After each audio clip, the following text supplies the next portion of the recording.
Hi everyone. It's this time of year where I like to put a little video together for all of my performing line dancer parents so that we can all make sure we're on the same page for our busy performance season. So, welcome to Almost Spring. I'm going to first start by just going through the calendar from now through the end of the year. As you know, next Friday on February 20th, we have our lock-in at the studio. That's from 7 to 9. Then on February 21st, Saturday, we have our showcase at Chaska High School. That starts at 10 a.m. Every solo, duet, trio, small group, performing line, large group, production, everything dances at that showcase. It's our dress rehearsal for competition. So hair, makeup, shoes, accessories, jewelry. The dancers should have everything they need for that. The only thing they don't need to wear for showcase is their eyelashes. It is run open door, so family can come, parents can come, siblings, friends, whoever. We just need one parent to plan to be with the dancer so that they can help with the changes between routines. And then teachers will come gather the kids in the gym when it's their turn to dance. Again, it's at Chaska High School, and I will resend the schedule this week, but you should have gotten that already via email. I think we're asking the dancers to be there about 20 minutes before their listed time, just so we have time to gather them and get them where they need to go so we can stay on time throughout the day. Then we move into March. March 6th through 8th is our first competition, and that one is just solo, duet, trio, and small groups and tray groups. That is at Turn It Up. It's Turn It Up, and it's at Chanhassen High School. Not our regular performing lines, just small groups and solo duet trios for that one. Then our second competition is our first full studio competition for everybody. That is March 20th through 22nd. It's Inferno, and it's at Shakopee High School. Then we follow that with Pajama Week, which is March 20th through the 26th. And then Spring Break, we're closed March 27th through April 5th. Then we move into April. April 17th through 19th is Starbound. We don't have a location for that competition yet. That's the one we had to swap out for the competition that was too full for all of our routines. So just mark your calendars for that, and I will send location as soon as I have it. April 27th through 30th is our photo week. We do not have class that Friday, Saturday, but we do have production that Sunday. I think it's like May 2nd or something. The following weekend, May 8th through 10th, is Revolution. That's our last competition, and that one is at Bloomington Jefferson High School. The last day of class is May 22nd, and then we have Recital weekend, May 29th, 30th, and 31st, and that recital is being held at Southwest Christian High School again. And then our summer session starts June 8th, and I've been getting quite a few questions about auditions. Reminder, auditions are July 27th through 30th this year. Small group auditions are Friday, July 31st in the morning. You do need to register for those, so if you registered for summer and you didn't register for those yet, make sure you get that done beforehand just so we can get all of our Google Doc information to you before the audition week starts and stuff like that. All of the nationals info for the teams that are coming to nationals, that'll be sent later this spring. Our schedule for rehearsals and our schedule for that. So if you need to make hotel adjustments and things, you can. While we're talking competitions, let me go through a couple of competition expectations. This is a busy time of year, obviously, for all of us. We have about 300 competition dancers. We have about 170 solo duet trios and about 100 group routines. So we're talking like 270, 280 full routines at each competition. A lot of teachers, a lot of parents, a lot of families, a lot of dancers. And our goal is to just make this a really great experience for all of you. So hopefully sharing some of the logistics with you helps you understand what you're up for and makes it great. First of all of the competitions are run open door. They're all free to attend, so anyone can come, anyone can go.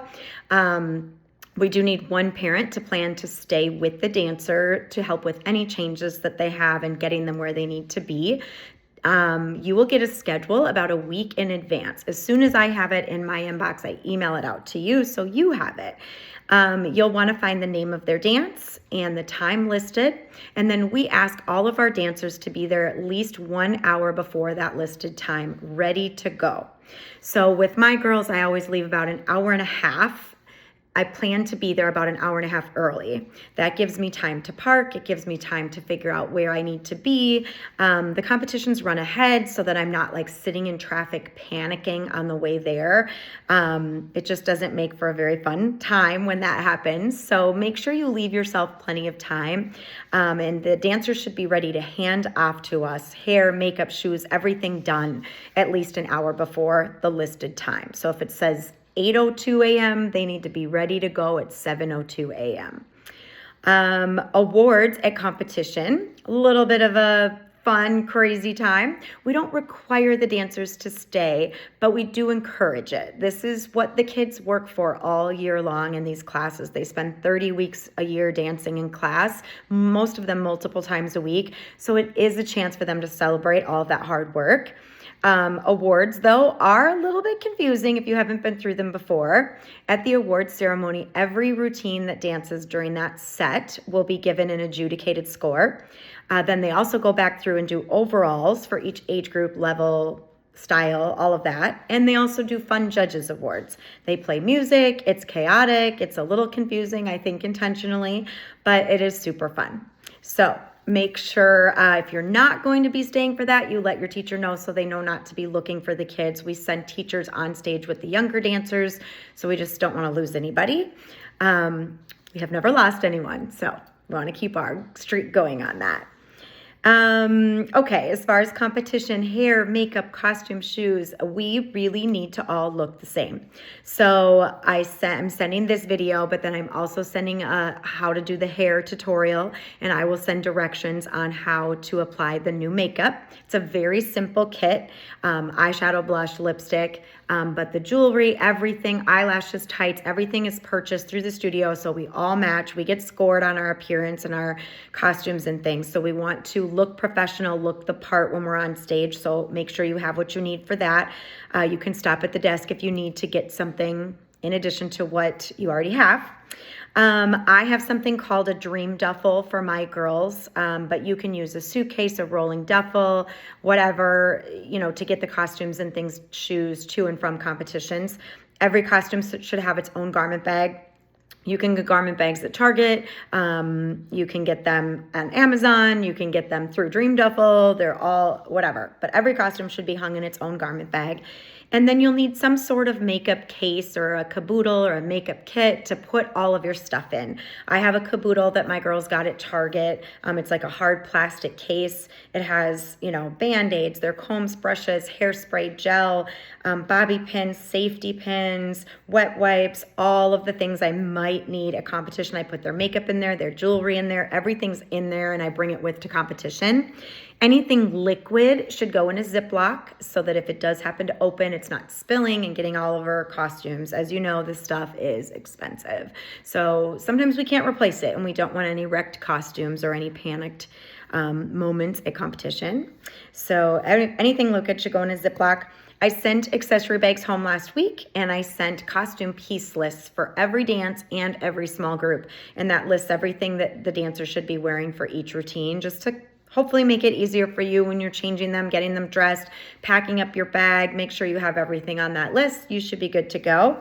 That's a good reminder to pack up at least a day before competition.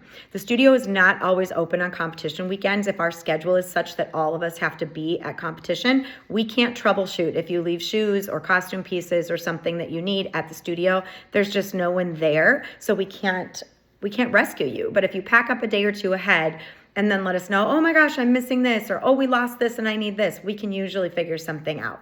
So pack up a day or so ahead and we'll be good to go. Dancers should plan to wear their TDW blue jackets to and from competition and for awards. So make sure you know where those are. I usually have my girls wear that jacket and a pair of leggings or black sweatpants when we're going to and from comp, and then they've got it for awards. It's a zip, so it can go over a costume if you're coming dressed, things like that. I think that's all of the competition stuff. Let's talk a bit about the recital packet. I will be sending a recital packet home in a couple weeks. It will have your recital ticket order. It will have your photo week schedule. It will have a trophy, information. It will have all of the information for recital. So make sure you look that over. Along with that, I will email a Google Doc. And the Google Doc is your opportunity to order flowers, anything retail for recital. If you want to do a little gift for your dancer, your recital t-shirt, your trophy, all of that. If you don't fill out the Google Doc, you will not get a recital t-shirt. Recital t-shirts are included in your tuition. We do order one for everybody, or we count on ordering one for everybody on a performing line. But if I don't have the size in the Google Doc, I won't order one, just because I don't want 400 extra t-shirts sitting around the studio. So I only order what's filled out in the Google Doc. So when you see that email come through, fill it out, send it back right away, just get it done. The t-shirts are free, and then we bill for the other things kind of in May before recital as we're getting ready to order everything. So get that stuff in by the deadline, get your recital ticket order in by the deadline. Recital tickets you have to do that because they sell out. We sell out our shows. And then I get an email that's like, I forgot to order tickets and I need 8. And I'm like, I can't do that. So make sure you fill that out on time, get it turned into the desk, and then it'll all be good. We'll make sure you get what you need. Let's see, summer registration is open. I know most of you know that. I've seen lots of registrations coming through. Just a reminder on requirements before audition week. So in the 6 weeks of summer class, the requirements for your dancers need to be met. That's just to make sure that technique, flexibility, choreography classes, growth of the dancers, it's to make sure that the dancers are all coming to our audition feeling prepared, feeling confident, feeling ready to go. So we like them all to have kind of a base requirement so that they come with realistic expectations. If they have not danced all summer, it's going to be hard for them. If they've been dancing consistently all summer and done what they need to do, they're going to be ready to go, and everything just flows well, and it's so much better. So requirements, if they're on a 1-day-a-week team, they need 12 hours. 2-day-a-week team, they need 16 hours. And 3-day-a-week team, they need 22 hours. So try to get those in and done before auditions, and all will be well. Last things, let's see, May 1st, our fall registration opens. I usually do an incentive for returning families, so look for that and take care of that right away. It helps us out a lot to not have a rush in August when we're trying to put schedules together and everything, and then have to get everybody set up in accounts again. So if we can get some of our dancers early, all of our returning kids set up early, it's just very helpful for Miss Maddie and I. And then lastly, you can always email me with questions. I'm here. I'm at the studio a few days a week. I'm there every day during the day and a few evenings during the week. I'll be at all of our spring events. So if you need something, email. If you have questions, if you have concerns, feedback, anything, feel free to email me, stop in my office, leave me a note, call me, whatever. I'm here, and I just want to help make it a really great, fun, easy spring for all of you. I'm really looking forward to seeing everybody soon. I hope you guys have a great winter/spring day. Bye.